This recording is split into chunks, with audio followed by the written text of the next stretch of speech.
Hey, this is Eddie Olczyk. You're listening to Empty Betters with Nick, Mac, and Harrison.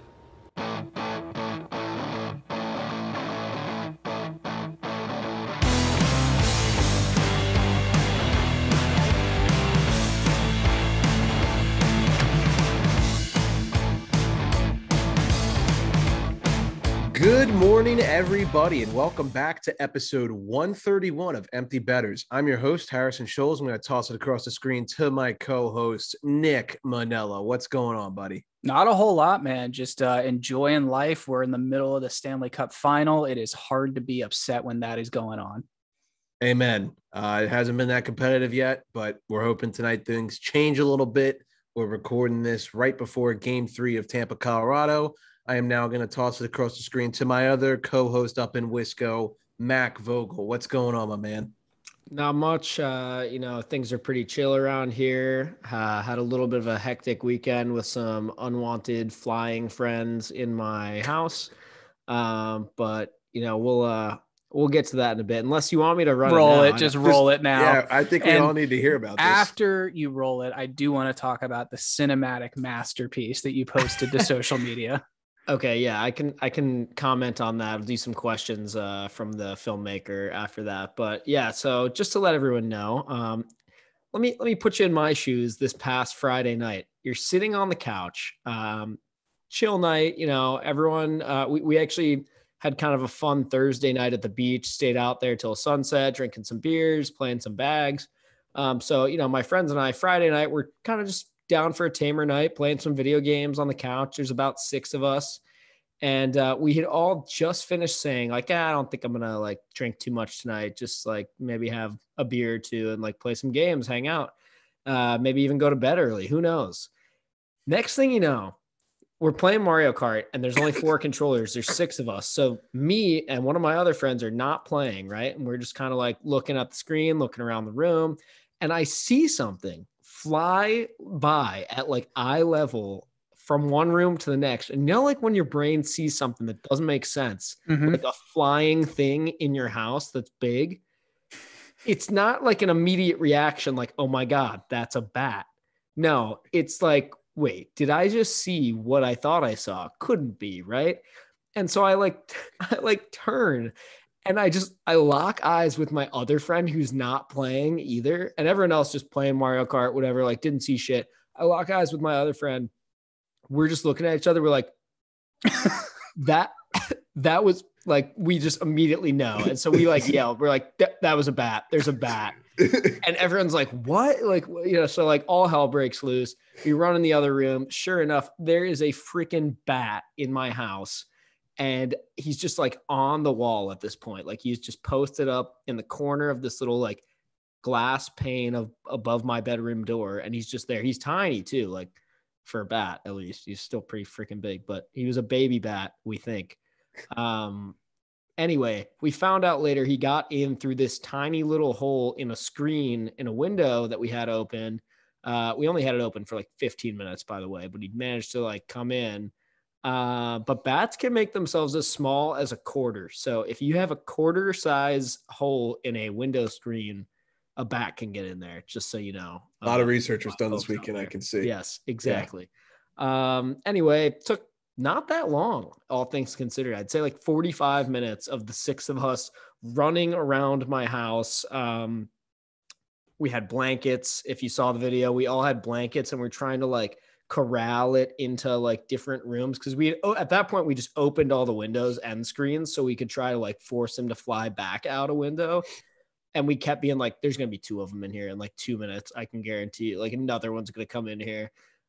Thankfully that didn't happen, but yeah, I went full hockey gear, put the helmet on with the cage. Saw that. They had the cage on. Because then my friends started talking about they're bats can bite you and they have rabies. And I was oh, they actually can. Come on. They can. I'm not. Yeah. I mean, that's why I wore the hockey helmet. So, yeah, it was an interesting time. We really thought that we injured the little lad at one point. I was a little frightened for him because he went down hard at one point and we're oh shit.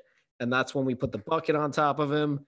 Then we slid a pizza tray underneath the bucket and I just kind of carried that whole thing down and outside, put it on the pavement, lifted up the bucket, ran back, and he's just kind of like sitting there for a second. And we're like, oh God, is he dead? And then he just took off fine. And he was like totally fine. I think he was just scared. So Probably. I think I found him. There we go. Yeah, I was going to say something about this fucking podcast and bats. I don't know. You should have made some tequila out of him. Yeah, I know. Yeah. Could have fired him out of the sky and collected all the bat dust in your hand. Yeah, exactly. Yeah. But no, it was an interesting night. We also imagine Mac takes a dead bat to Blue Bat Kitchen and he goes, "Oh my God, can you make me some bat dust, please?" He's like, I got 6 ounces of bat dust, you guys. Sell it to me around back, all right? Yeah. Speaking of tequila, our chill night went out the window after that because my friend and I, who had carried it outside, we're walking back up the stairs into my apartment and we're like, get the beer. Get the beer. That was like, we need one after that. I had the adrenaline rush. I cannot describe to you, gentlemen. Like the rest of the night, I was just wired because I was like, holy shit. Because you're running around like, and that thing full swooping capacity above your head and your eyes are hitting moving the deck and jumping back up and trying to get it again. Like it was chaos. So here's another thing I want to chat about. So you had sent a snap. I was half asleep when I saw it. I can't remember exactly what it said, but you don't hate the beer barons anymore, do you? Oh yeah, that's a whole nother thing. No, we squashed the beef with the beer barons. Oh shit, how'd that happen? Well, it was pretty simple. We finally just came with enough people on our team to like actually like play a good game against them, and it was like a 1-goal game like halfway through the second or something, and we're at the face-off dot and I'm talking to this guy and he's like, why are you guys always so like testy when we play you guys? And I was like, that's you guys, like that's not us. You guys are always like causing trouble and shit. And he's like, well, today's been pretty tame. And I'm like, yeah, it has been pretty tame so far. That's good. And he's like, yeah, I mean, we don't want to cause any trouble. We're just here to have fun. And I was like, yeah, I mean, us too. And I was like, did we just squash the beef? And he's like, yeah, I think we just squashed it. And then he's like, you know, who's the real enemy? Milwaukee Tool. And I was like, you're so right. That's Fuck right. Milwaukee Tool. So we kind of bonded over a new enemy that we both hate. It's the fastest way to bond with someone is a common hatred for something else. Exactly. Beer barons, Mac. There you go. Yeah. There you go. Yeah, it's been a wild time in beer league. I don't think did I tell this story about the guy on our team named Ying who got his stick chucked. Oh, I sent you guys the video. Yeah, that's what it was. Oh yeah. Oh, we were playing this team. Can't remember the team name. I don't know any of the team names. We'll move on to NHL after this. If you're listening, you want to kill yourself in the car. So one of my teammates, the nicest guy in the world. He's a doctor. He like saving lives all day. He's like a surgeon, I think. Super nice guy, like the most positive guy on the planet. Never gets in fights, compliments the other team like 24/7. We put a smackdown on this team, like 13-2. They did not, and it's usually a close game when we play them, but they just like stopped playing like in the second period for some reason. They got mad at us. Like their goalie would like chill on the crossbar like this in the second period, like let goals in. And I was like, dude, you know, like we're all here just to like get a sweat. Like you can at least try. Yeah. Whatever. Like at that point, you might like if he's gonna do that, you might as well just pack it in early and get some sleep. Like, oh well, we would just turn around and rag it like NHL style. But anyways, okay. This guy on my team, the nice guy, his name is Ying, and he was skating. He was forechecking against the other team against their best player. He's a pretty decent player, and he just had enough. And Ying was like going like this, like skating. And when he came up with his stick, when he was swinging, it got this kid in the midsection. Well, the kid like clamps down and is like holding his stick, and Ying's like trying to yank it from him, and the kid's just like prying down on it, trying to get like a hold in the stick call. The ref is literally like at our bench. He's like, what the fuck is going on? And this guy yanks Ying's stick right out of his hands, skates towards his own bench, and fucking like just. It was like a javelin, like toss, just like just right over the bench. Yeeted it over the glass from the video I saw. I have the video. I think we need to send out the clip with this audio over top of it. Big Jackson, I'm looking at you. But it was the wildest thing I've ever seen. I've never seen someone take a stick out of someone's hands and throw it over the bench mid-game. The more you know. Yeah, it's like he Jack Hughes'd his stick for him. Yeah, he celebrated himself stealing his stick. So. Did the kid get tossed? No, but the ref, they gave him a penalty, and then our whole team was like, "Hey, but," because he's a younger guy, you know how it is when Yeah. you're younger. Like, "Hey, buddy, why don't you go do some fucking homework in the box?" Like all that stuff. Because I think he would look like a high school kid, kind of. But Gotcha. you gotta love when they bring the young Probably why he's timers such in. a hothead too, you know? Yeah. Oh, dude, the high school, The young college kids get so yeah. bent out of shape about stuff. It's funny. Yeah. All of us old timers are just like, okay. Well, they haven't had their souls crushed yet to the point where they don't care anymore. So, Right. yeah. Well, and they all still think there's a chance they could go to the show, you know? That too. Nobody's in the stands watching. Yeah. Them and then the entire population of Edmonton, but we'll get to that later. And everybody on the Beer Barons. True. Ooh, Yeah. Okay then. Well, oh, it's back on. The beef's back on. The beef is officially back. Reminder: this episode is brought to you by Brackish Life. Let's take a minute to talk about Brackish Life. If you're like us and grew up on the water and outdoors, then Brackish Life is perfect for you. They have a wide selection of gear from UV shirts to hoodies and hats.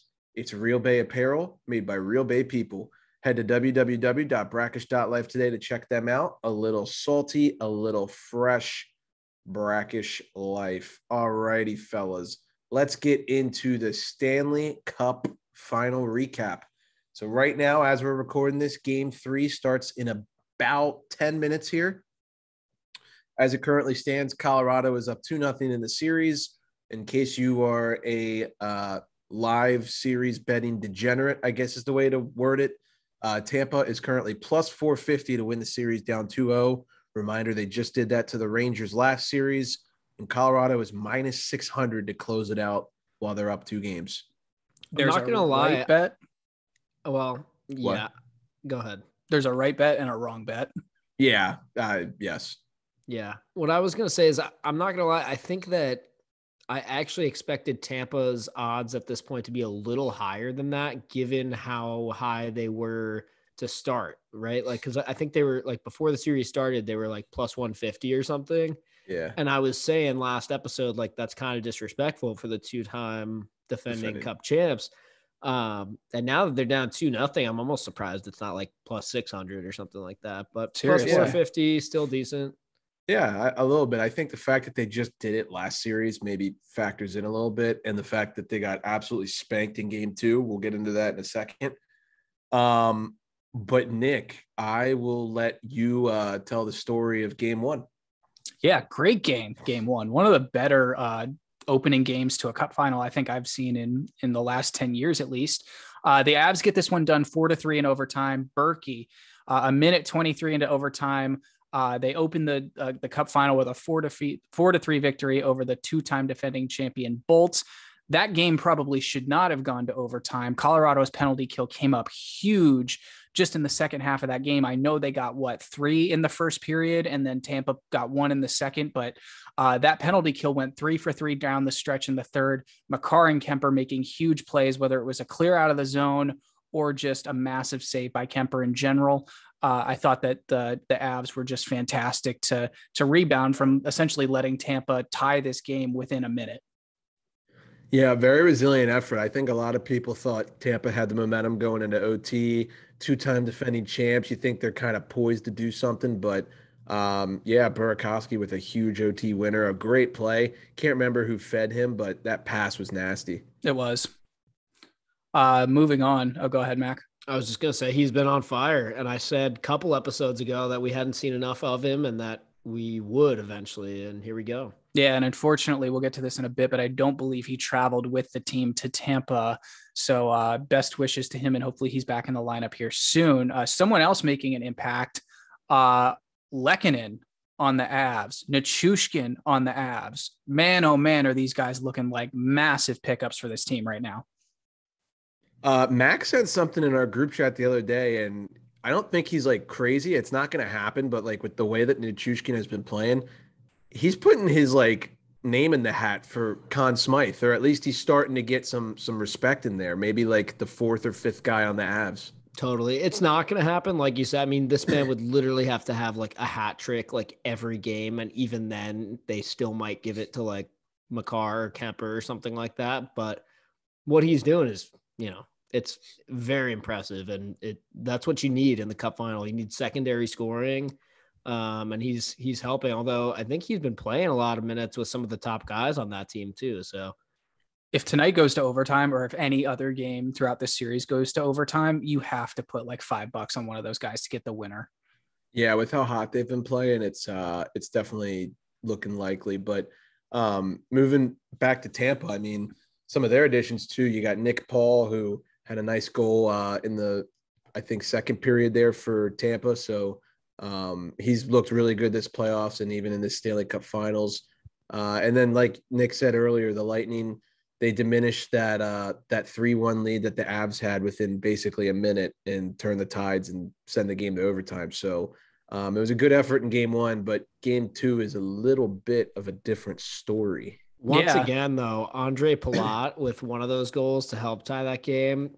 Absolute gamer. Love seeing this guy score. I can't talk about it enough. He gets so excited. It's just contagious. Yeah, he just another massive goal for him and just another clutch situation. Let's move on to game two. But before we do, I think we probably should have, watched the Bolts recover a little bit. And speaking of recovery, I want to talk about Kane Footwear. So Kane Footwear is changing the game by providing a unique shoe focused on recovery while being made from sustainable materials. You see Harry's got his right there. The Kane Revive is made with bounce back foam created from Brazilian sugarcane. A renewable resource, sugarcane helps reduce greenhouse gases by capturing CO2 as it grows. Kane's unique bounce back foam provides the ideal balance of cushioning and support to help the body renew. Head to the link in our bio today to grab a pair of the most comfortable shoes you will ever own. I want to shout out 2 of my coworkers in my office who got theirs last week. They already brought them out. They love them. They absolutely cannot stop texting me about them. So Ryan and Lissa are extremely happy with their pair from Kane Footwear as well.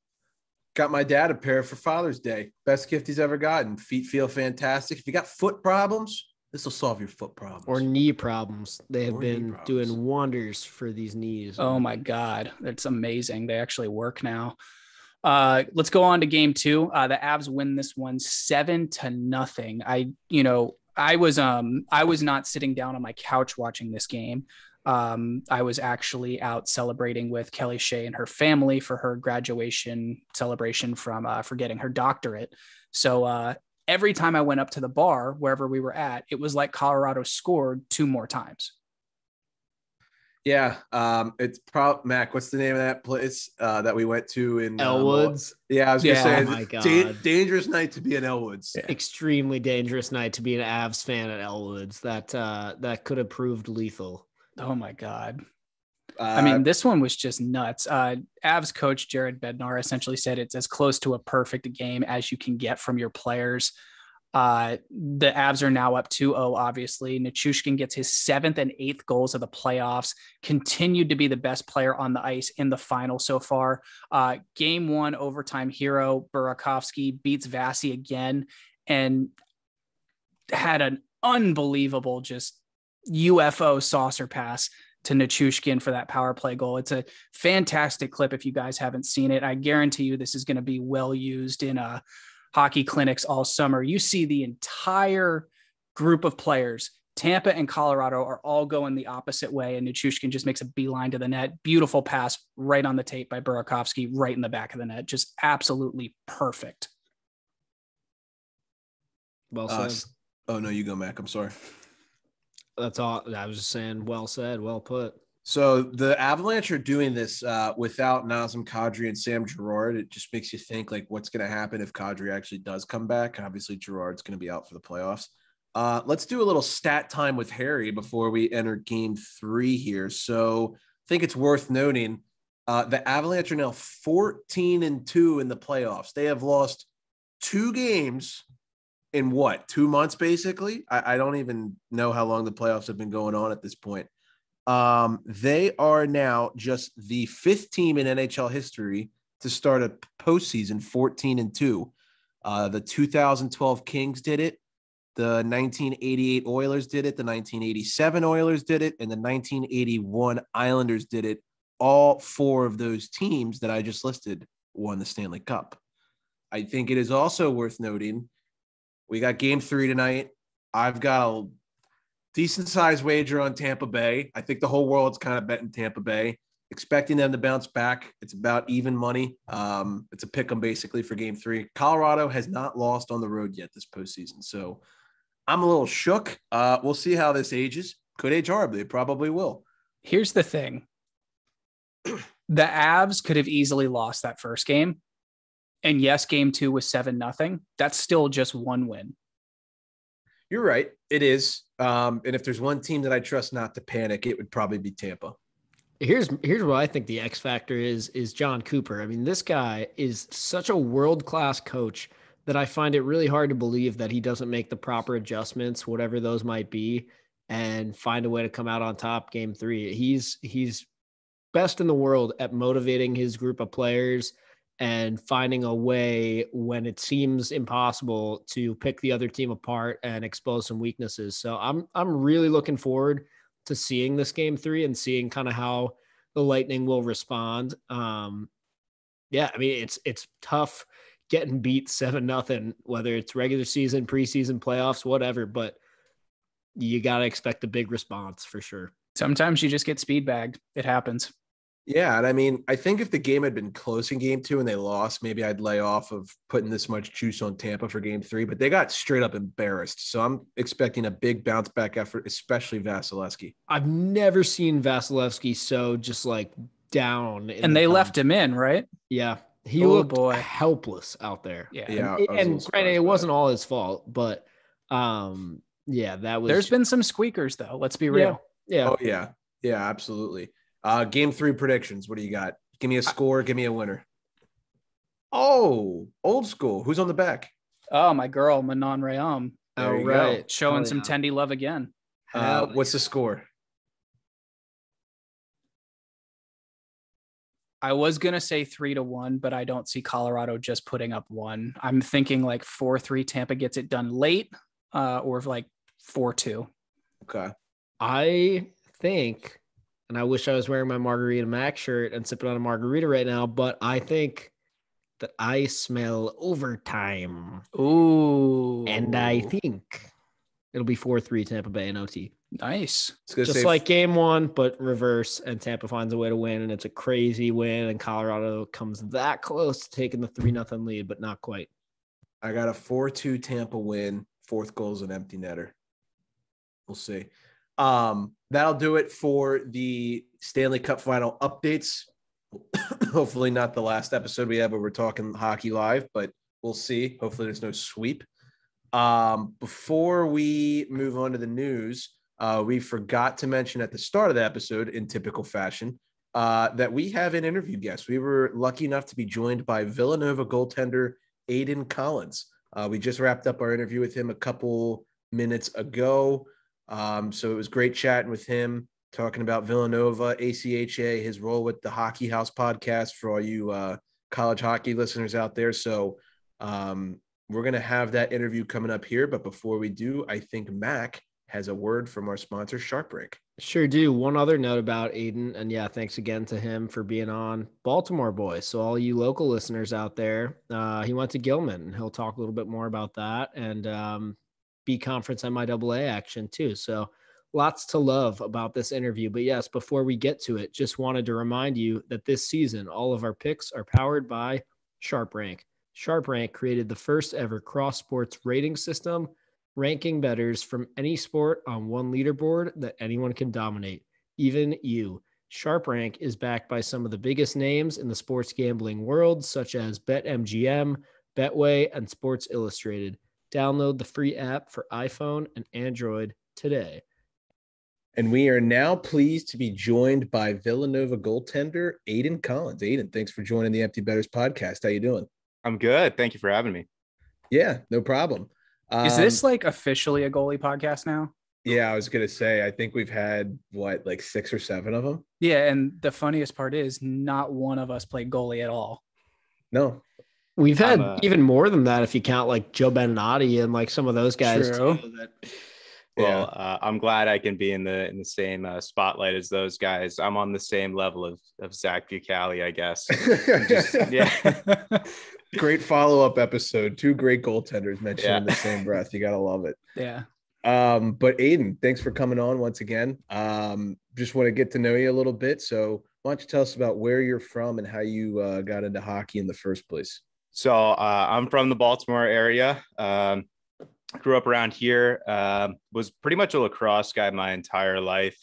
And then around 7th grade, I picked up hockey and just fell in love with the sport. And, it was kind of weird at the time. Like, my mom is from Canada, French Canadian. I kind of known how to skate my entire life.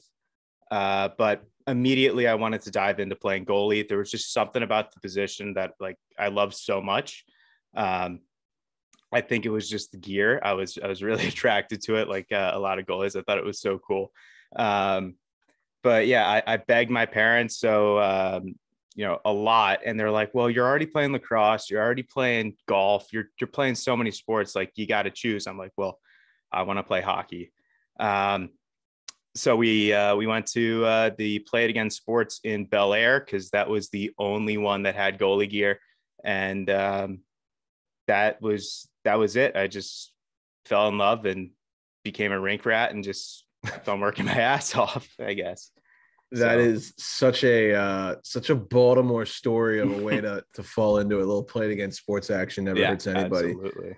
So big Baltimore question. Where'd you go to high school? Like where'd you play?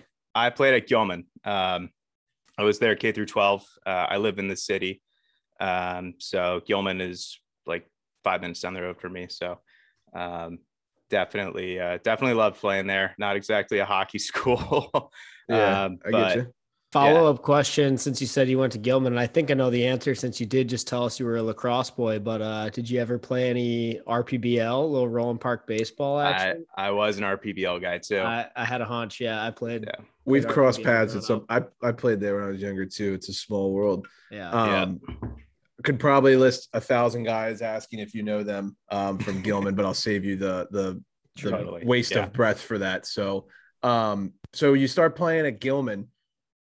Tell us about that, experience. Cause like you said, it's not exactly like the biggest hockey school in the Baltimore area, or I guess you could even say DMV if you want to expand a little bit. Yeah.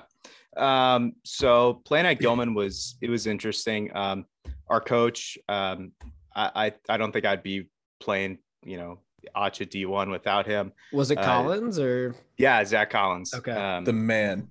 Yeah. Absolute legend. He's a great guy.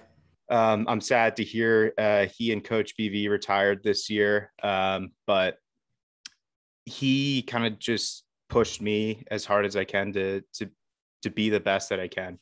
And so I can vividly remember my first practice. I could still barely skate.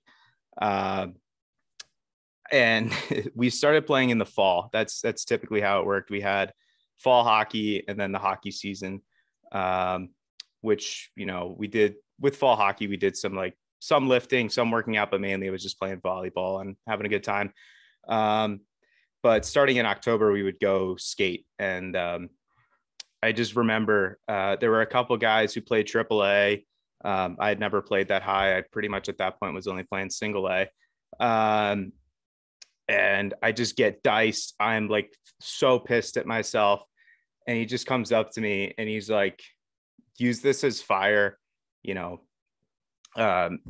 get better with time. You're in the deep end and this is the only way to get better. Throw yourself in. It's, either swim or drown. So that's pretty much how it started. And then throughout my time there, I played 2 years on JV, made my way up to varsity because we only had 2 goalies in the program. And then won back-to-back MIAAB conference championships, which was fun. That was definitely the highlight of playing there, but it wasn't exactly an even competition, to say the least. I think we had one team, which was Loyola, that was hanging in with us. Pretty much everybody else, it was 14-1, 15-0 wins. It was it was a little unfair, but yeah. Love the shout out to Coach Collins. I had no idea you were from the Baltimore area or went to Gilman or any of that. So that's pretty funny because he actually used to coach me. He was probably my favorite, if not second favorite coach I ever had. So that's pretty cool. So then you kind of shift into the Villanova life, and I would love to hear how that transition happened and some of the guys you meet when you're trying out for the team, where they're all from, and that whole experience. Yeah. it was a total shock when I got to Villanova. And, we didn't have tryouts my freshman year. We did, a little bit of skating once we were allowed to, once the COVID restrictions lifted. But I felt so out of place the first time I got there. Just all these guys were coming from either juniors, like playing in the NAL or playing USPHL Premier. And then some guys who are playing at some of the highest levels of prep school in the country, like Taft, Del Barton, all these amazing schools that are great at hockey. And I was just totally shocked. And I was like, there's no way I'm making this team. And I was really, really down on myself during tryouts. I'm like, this is the last time I'm ever going to skate. This is the last time I'm ever going to play hockey competitively at tryouts. And it didn't feel like the right way to end my career. And I was a little upset. So fast forward a week later, and pretty much everybody else had gotten texts from our coach that they had made the team. And I didn't. And I was freaking out. I was like, this is it. I'm done. And I'm just chilling in my dorm room doing some work. And I get a text and he's like, welcome to the team. And I just immediately jumped up. My heart was racing. I was like, there's no way I made this team. And it's been the greatest hockey experience of my life. Just the camaraderie and the brotherhood on that team is incredible. There's nobody who's selfish. There's nobody who, only cares about them. It's a true team. And I wouldn't trade that team for anything in the world. That's awesome. Yeah. I mean, I can only imagine the type of excitement you're getting when those thoughts are going through your head. I know we've all kind of had those thoughts at one point, being kids from Maryland, trying to play at a little bit of a higher level than you might usually see. So I'm happy to hear that for you for sure. Yeah. Mm-hmm. What's the team dynamic like? Is it, are you guys like all in all the time, or is there definitely a little work hard, play hard balance going on? There's a pretty solid work hard, play hard balance. When we're on the ice, it's all gas, no breaks. You're working as hard as possible. But we do like to have a little bit of R&R here and there. We like to, pretty much post practice or anytime we're able to, we'll go chill at the hockey house, which we call box, short for penalty box. Love that. But yeah, pretty much it's during the season, we're always together. You'll probably run into a group of 5 or 6 guys on campus randomly, and then you'll just end up spending an hour or 2 with them and not realize any of that time goes by. So it's a pretty solid balance. But I'd say for the most part, we're really starting to take ourselves seriously and really push for going to nationals and all that stuff. This season, we had a little bit of it was a real heartbreaker. We were a couple points away from going to nationals. Naval Academy ended up going. But in the semifinals, we were up, I believe, 3-1. And then we were playing William Patterson University. And we scored another insurance goal. We were going to make it 4-1. But the ref calls it off, no goal, because he said it was high sticking. And we go back and look at the film on the bench, and it was nowhere near high stick. And really unfortunate. They ended up coming back, got the score to 5-4. And then we tied up with 1 second left and lose an OT. Oh my God. What a roller coaster ride. Yeah, it was quite the way to end the season, but the fight from that team was incredible. I mean, the goal, I was pretty much a healthy scratch all season, not going to lie. But I just remember sitting with all the other scratches and, we were just like, this is it. And we see people celebrating, like, I'm totally out of it. I'm like, we're over. And then my teammate's like, no, we scored. I'm like, no way this is happening. and the fire in the locker room was incredible. These guys, I've never seen that team more fired up. But it was all, I wouldn't say all for naught, but it felt like that. Yeah. So we'll get into this shortly, but you're pretty well versed in the ACHA ongoings, and you just talked about how you almost made nationals last year. So why don't you give us a preview for this coming season? What are you expecting out of Villanova, and then we can talk a little bit about the podcast. Well, this season excuse me. So this upcoming season, we're pretty much expecting big things. We got a lot of good recruits coming in. Our goal is nationals or bust. So we're completely going all in this year. So last year, our team motto was buy in, and for sure everybody bought in. This year we're all out. So it's all or nothing. And I think we have a very good shot. I think what sets us apart from the rest of the teams in the league or our conference is our coaching. We just got a new coach last year, Rob Colton. Brother is Ross Colton. So we're all really pulling for Tampa right now. Heard of him. Wow. Yeah, that's pretty cool. Yeah. So, we're doing our coaching is absolutely incredible. He's an amazing guy. First year coaching, he wins ECHA Coach of the Year. I think we have a very good foundation to build upon, and I'm looking forward to what we can do next season. That's awesome. It's sounds like a really cool team, and wishing you guys the best next year. Hopefully you guys can make it to nationals, see how far you can get. Thank you. So let's chat about the Hockey House podcast. Obviously, you're a member of that. We briefly talked about that a little bit before we started recording here, but do you want to fill us in on what it is, when you got started with them, like what you guys cover and all that good stuff? Yeah, sure. So the Hockey House, for those who don't know, is a podcast that focuses entirely on the ACHA and the CHF. So all non-varsity hockey, men's and women's. And we basically got started because we saw a gap, and there's nobody covering it, and it's some amazing hockey across all three divisions, or all five technically.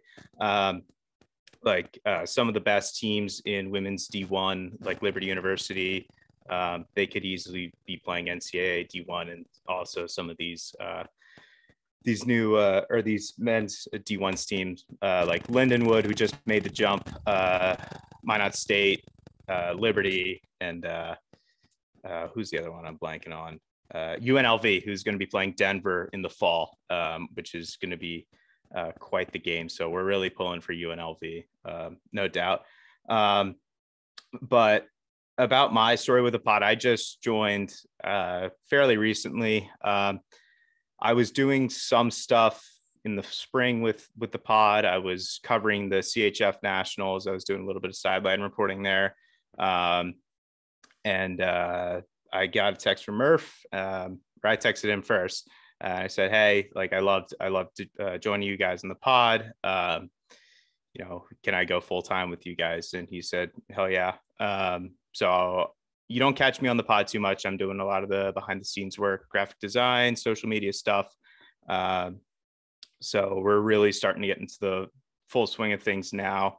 I'm really starting to pick up my workload there, with, being underwater in work as an intern. So that's pretty much it for the pod in terms of what we do and what I do. But You mentioned graphic design and stuff. Is that similar? What are you studying at Villanova? What's your major? Is it similar to that, or is this just kind of more of a hobby for you?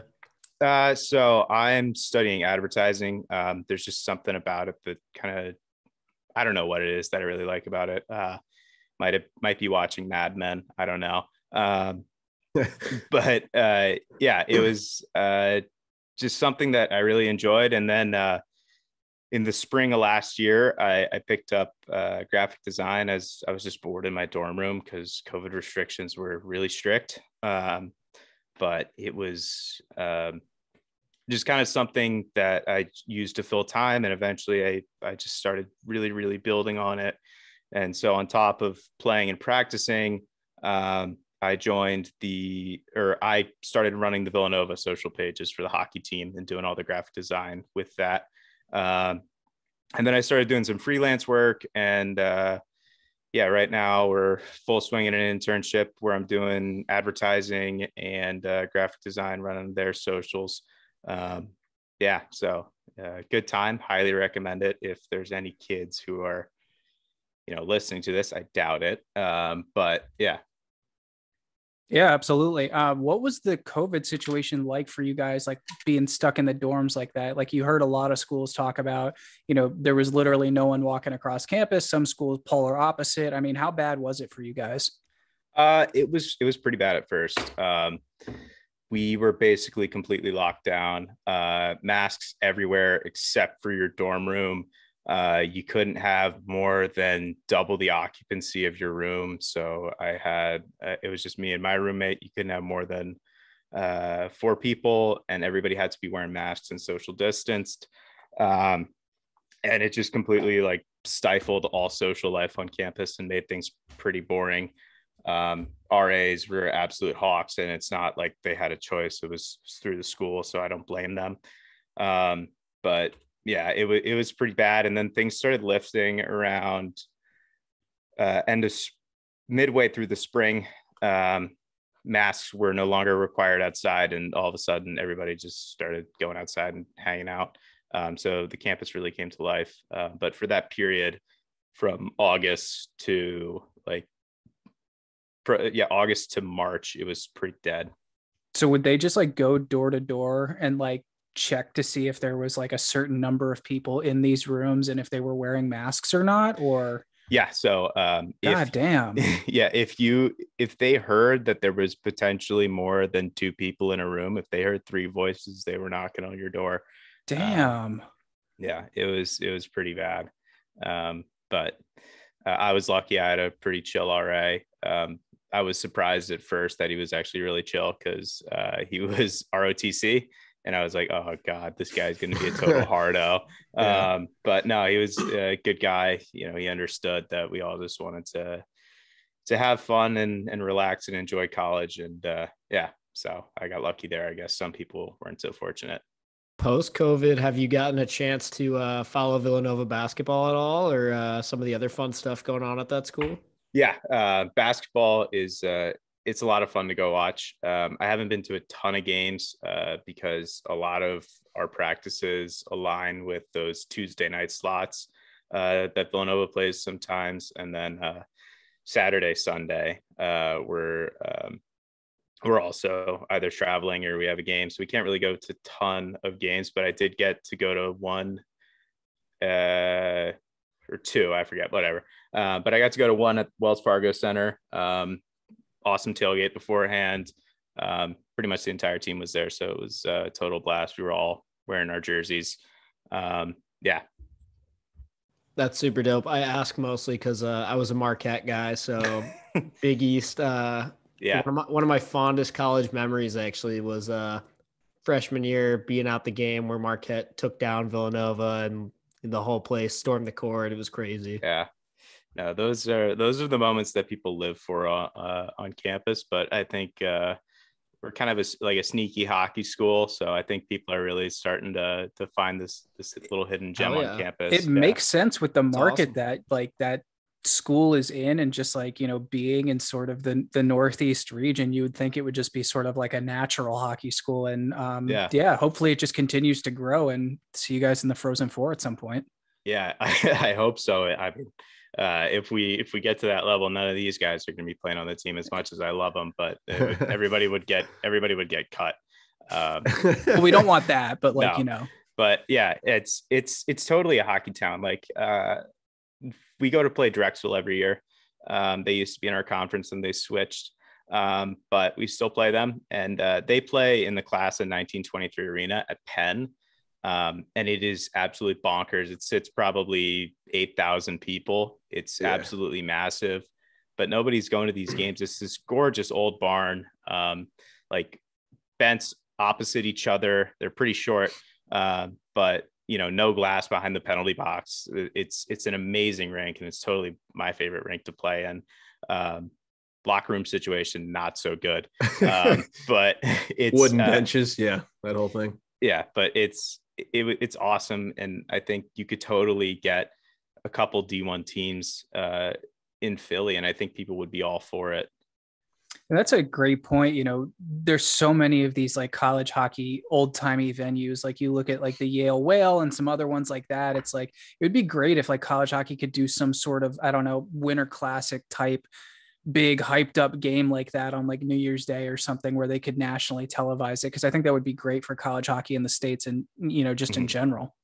Yeah. It's kind of weird. Like given the obsession with the NHL and, hockey's growing in the US at a pretty fast rate.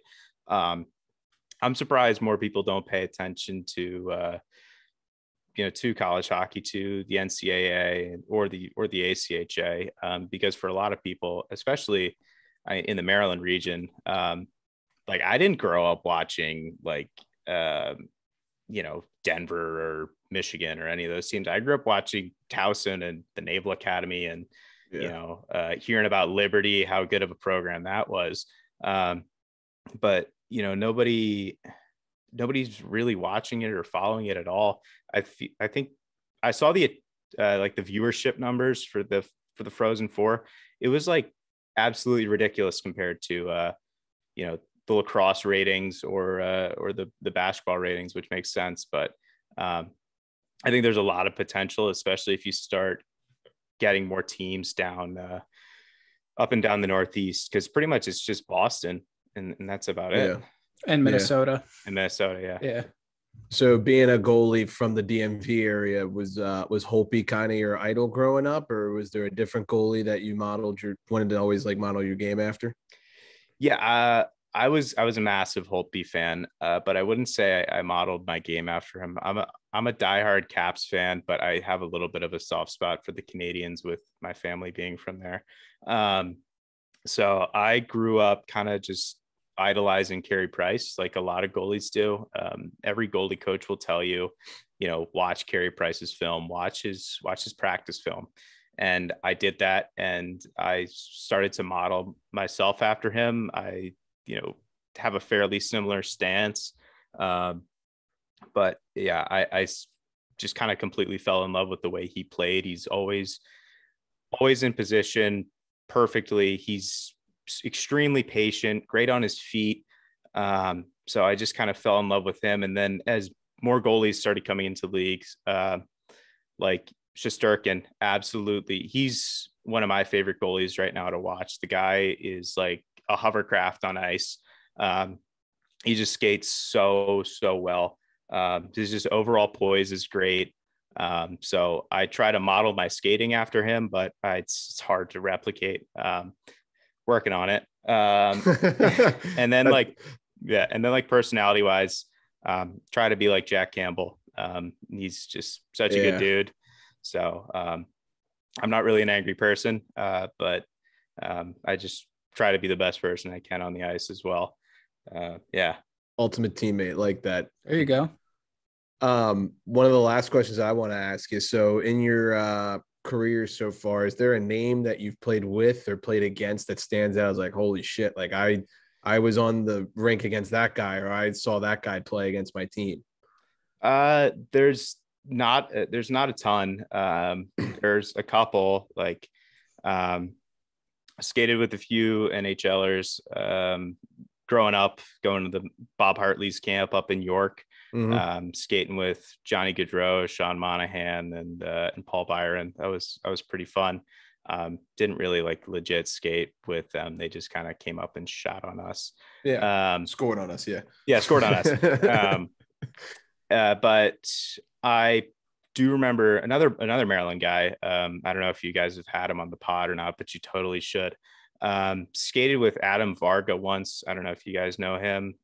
He skates out of Ice World, he just finished playing in the OHL, played for the Steelheads, and then went to play for the 67s. Great player.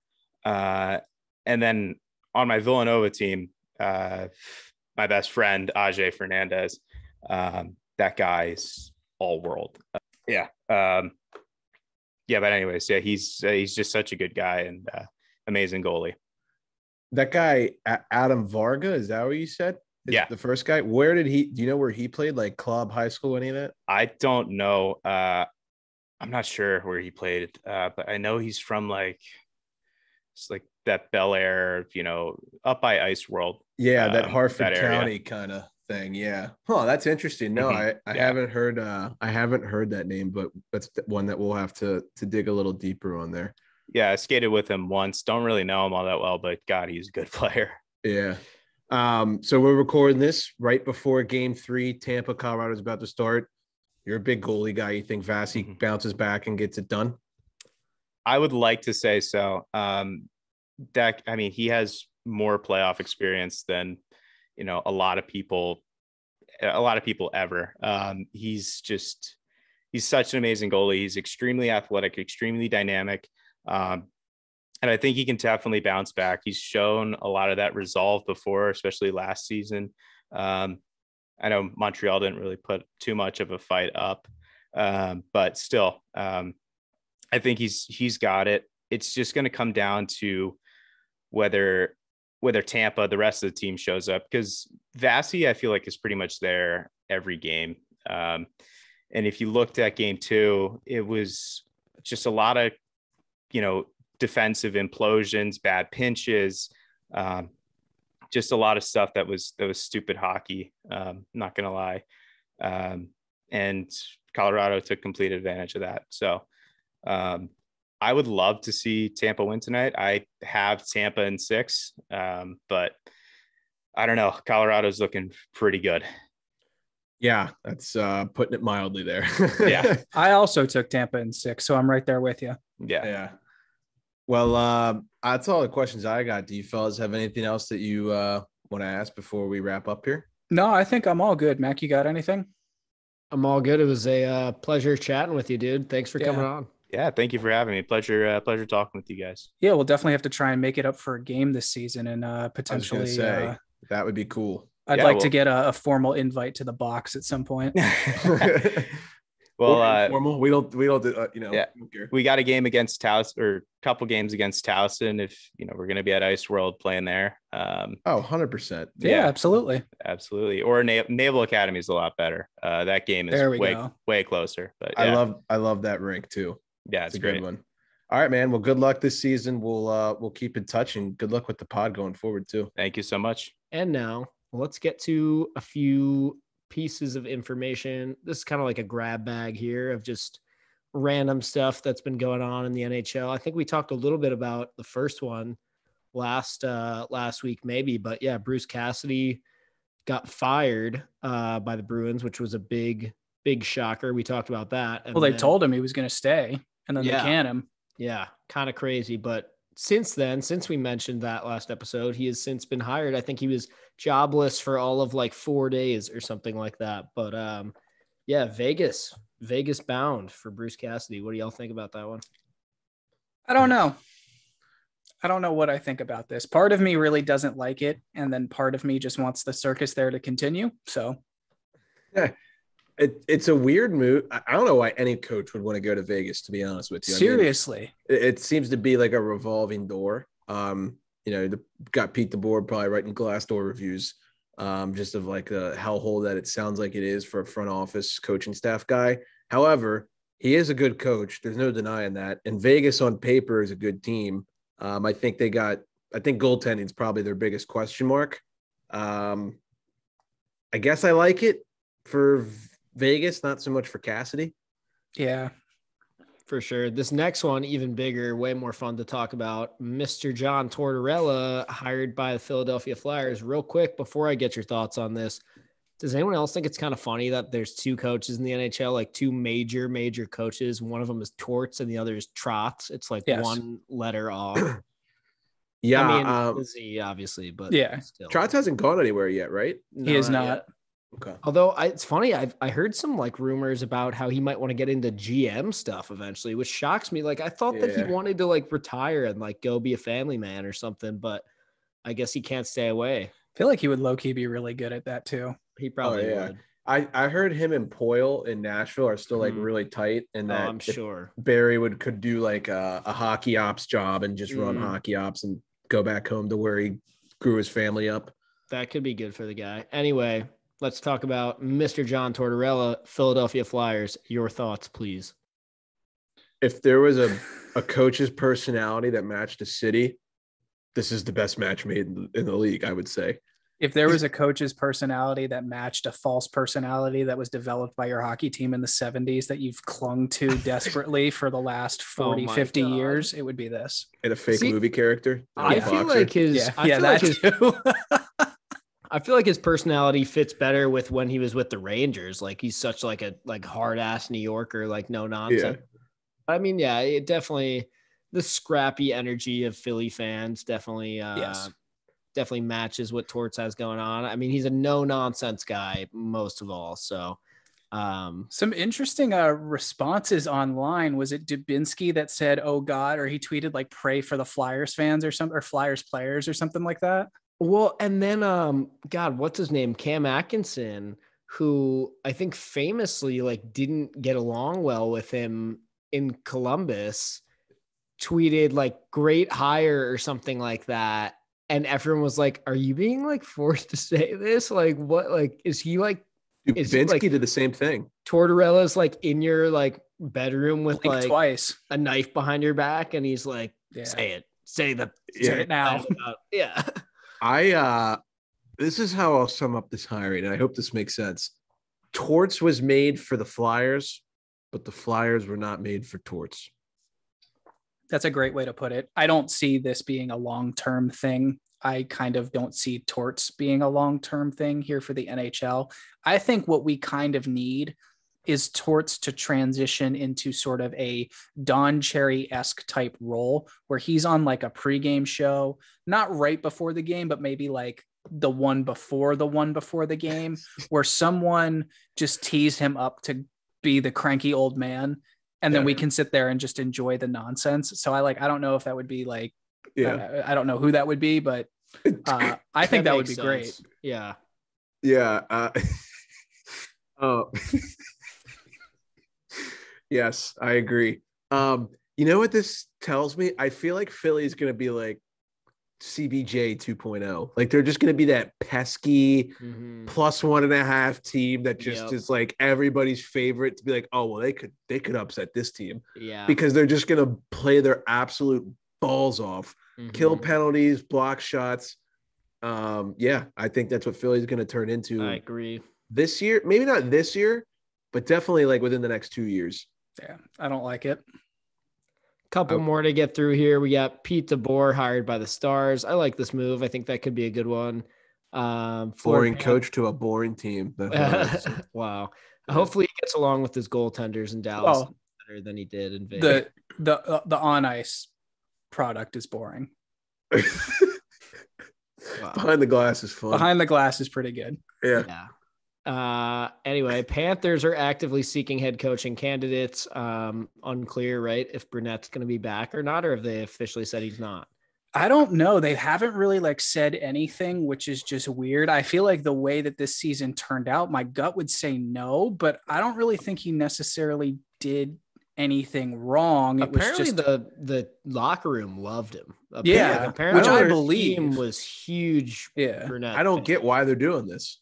Yeah, I don't know.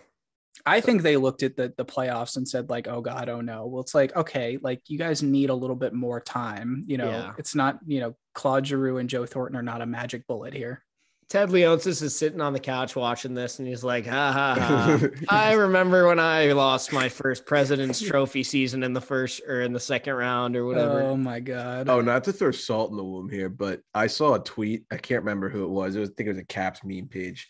It was like, imagine it was like the Caps future seems gloomy or whatever because you guys we're all getting old, right? Pens and Caps. I'm not throwing shade, but they're like, imagine if we would have just kept our like 2024 first line, Verana, Burakovsky, and Philip Forsberg. And I was like, holy shit, you guys had all three of those and they're not on the team. I was like, how the fuck does that happen? Not that we could have afforded any of them at this point, but no, yeah. I get it. It's just, I just like looked at it, I was like, oh, like that was the Caps. Like they had that. Totally. Yep. Enough about that. Anyway, Okay, sorry. Nick, if you want to, I'll throw it off to you, the Memorial Cup expert. Let's get a little. Doesn't love more hockey. Am I right? I know Harry doesn't care because it's not NHL, but anyways, let's move on. So CHL tournament every year, some of the best hockey you will ever watch. If you want to make money, it's really simple. Just bet on the team that's got an NHL player playing for them against 17-year-olds. That works. So we have the Edmonton Oil Kings from the Western Hockey League. They're led by Dylan Guenther, the 9th overall pick in the 2021 draft. We've got the Hamilton Bulldogs, who boast Mason McTavish, who was a 3rd overall pick last year and played like 9 games for the Ducks this year and probably should have stayed with them if he had not been this young. You also have the Shawinigan Cataracts, the champs from the Q. They're playing in the tournament for the first time since 2012, which they won it as the host team. And then you have the St. John Sea Dogs, amazing hockey team name. They lost in the opening round of the Q playoffs, but they are the host city, so they get an automatic bid to the tournament. Tons of fun. Throw all your money on Hamilton. Should be a great tournament. There's games on all night this week, 6 p.m. Eastern, NHL Network. Enjoy. Phenomenal. You should be hired. Hell yeah. I'm down. NHL Network gig. Yeah. Isn't Hamilton losing right now? Yeah, big time. Fuck. Yeah. Game 1. What are you going to do? All right. Well, that'll basically wrap up episode 131. Hopefully not the last episode of the season. I would love to see if we could get this to a game 7 and we have a big episode right before to close out the year. That would be a nice one. Sick. But if it is the last one, it's been a hell of a year, boys. It's been It fun. has. What is this? Our 3rd season in the books, potentially? Just about. Mhm. Wow. Nothing's official yet. We'll get there. Yeah, no, I just have a weird feeling Colorado is going to go absolute juggernaut mode and fuck everything up. So we'll see. Your money says otherwise. I was going to say. No, my money says that they're going to win because I bet Tampa. I mean, we all know how this is. We all know how this is going recently. So that $100 bill, just no, don't do it. Don't. yeah. It's just like, Oh, magic conch shell. Can Tampa Bay win tonight against the Avalanche? No. Try asking again. Right. No. Oh my this God. episode has pushed its limits. Yeah. All right, everybody. Thank you so much for the love and support.